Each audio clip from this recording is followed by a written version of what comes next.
Assalamualaikum warahmatullahi wabarakatuh. Apa kabar anak-anak? Semoga kalian selalu dalam keadaan sehat walafiat. Perkenalkan, nama Ibu Indah Alfiani. Ibu mengajar IPA di kelas 8 dan juga kelas 9. Nah, anak-anak, sebelum masuk materi, Ibu ingin memberitahu kalian materi apa saja yang akan kita pelajari di semester ini. Ya, semester ganjil. Yang pertama adalah sistem gerak pada manusia, dan ini akan kita pelajari hari ini. Yang kedua, gerak dan gaya, lalu ada pesawat sederhana, struktur dan fungsi jaringan tumbuhan, lalu ada sistem pencernaan pada manusia, zat aditif dan zat adiktif, dan yang terakhir itu adalah sistem peredaran darah pada manusia. Kita masuk ke materi yang pertama, yaitu tentang sistem gerak pada manusia. Nah, dalam aktivitas sehari-hari, manusia melakukan pergerakan. Hal ini kenapa? Karena didukung dengan organ-organ yang dimiliki oleh tubuh manusia untuk melakukannya, sehingga disebut dengan sistem gerak.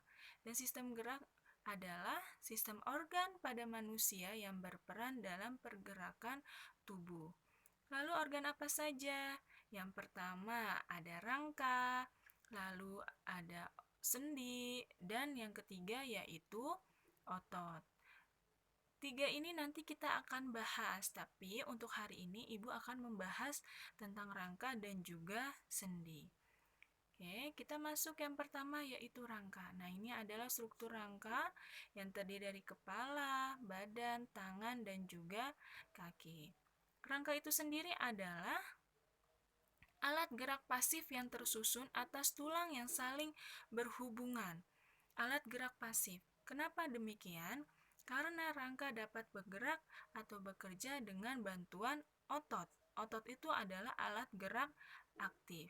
Jadi, jangan sampai tertukar ya anak-anak ya. Rangka itu alat gerak pasif, otot itu alat gerak aktif. Selanjutnya adalah fungsi rangka.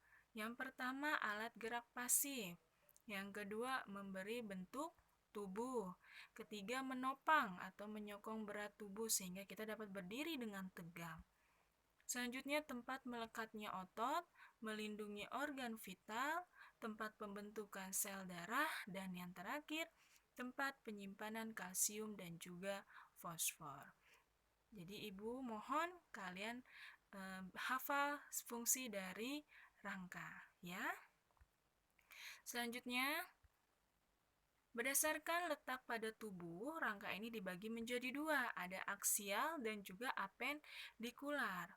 Kalau aksial itu terdiri dari tengkorak, tulang rusuk, tulang dada, dan juga tulang belakang. Sedangkan apendikular ini terdiri dari anggota gerak atas yaitu tangan dan anggota gerak bawah yaitu kaki. Nah, ini adalah gambar dari tengkorak, rangka badan, dan juga anggota gerak. Kalian bisa lihat di sini kalau tengkorak itu tersusun dari tulang apa saja, rangka badan juga ada tulang belakang, tulang dada, dan juga tulang rusuk, tulang panggul, dan tulang bahu. Kalau anggota gerak, tangan terdiri dari apa saja? Ada tulang lengan atas, tulang hasta, pengumpil, tulang pergelangan, tangan, telapak tangan, dan jari tangan. Kalau kaki ada tulang paha, tulang tempurung lutut, tulang kering, tulang betis, tulang pergelangan kaki, telapak tangan, dan juga jari kaki. Nanti kalian bisa lihat kembali ya. Selanjutnya, tulang berdasarkan jaringannya dibagi menjadi dua, ada tulang rawan dan juga tulang jati. Di mana tulang rawan ini tersusun atas sel kondrosit yang berasal dari kondroblast. Namanya tulang rawan, dia bersifat lentur dan juga elastis. Banyak mengandung zat perekat dan sedikit zat kapur. Contohnya, tulang rawan adalah ada tulang hidung, daun telinga, trakea, dan juga ujung tulang rusuk. Kalau tulang sejati, ini tersusun atas sel osteosit yang berasal dari osteoblast dan mensekresi matriks yang disebut osteon. Dan juga pada tulang sejati atau tulang keras ini banyak mengandung zat kapur tapi sedikit zat perekat. Kalau berdasarkan bentuknya, ini ada tulang pipa. Lalu yang kedua ada tulang pipi. Yang ketiga tulang pendek dan yang keempat yaitu tulang tak berbentuk. Tulang pipa ini berbentuk seperti tabung dan pada umumnya berongga. Contohnya apa saja? Ada tulang paha, tulang kering, tulang betis, tulang hasta, dan juga tulang pengumpil. Kalau tulang pipi ini tersusun atas dua lempeng tulang kompak dan tulang spon. Ada tulang tengkorak, tulang belikat, dan juga tulang rusuk. Yang ketiga yaitu adalah tulang pendek. Nah, ini berukuran kubus, bulat kecil. Contohnya itu adalah tulang pergelangan dan tulang telapak tangan dan juga kaki. Selanjutnya adalah tulang tak berbentuk. Tulang tak berbentuk ini contohnya seperti tulang wajah, lalu tulang rahang, dan juga tulang pinggul. Kita masuk ke sendi. Sendi adalah hubungan antar tulang yang memungkinkan terjadinya gerakan. Sendi di sini dibagi menjadi 3 bagian. Ada sinartrosis yaitu sendi mati. Nah, persendian yang tidak memungkinkan terjadinya pergerakan. Makanya dikatakan sendi mati. Contohnya itu adalah pada tulang tengkorak.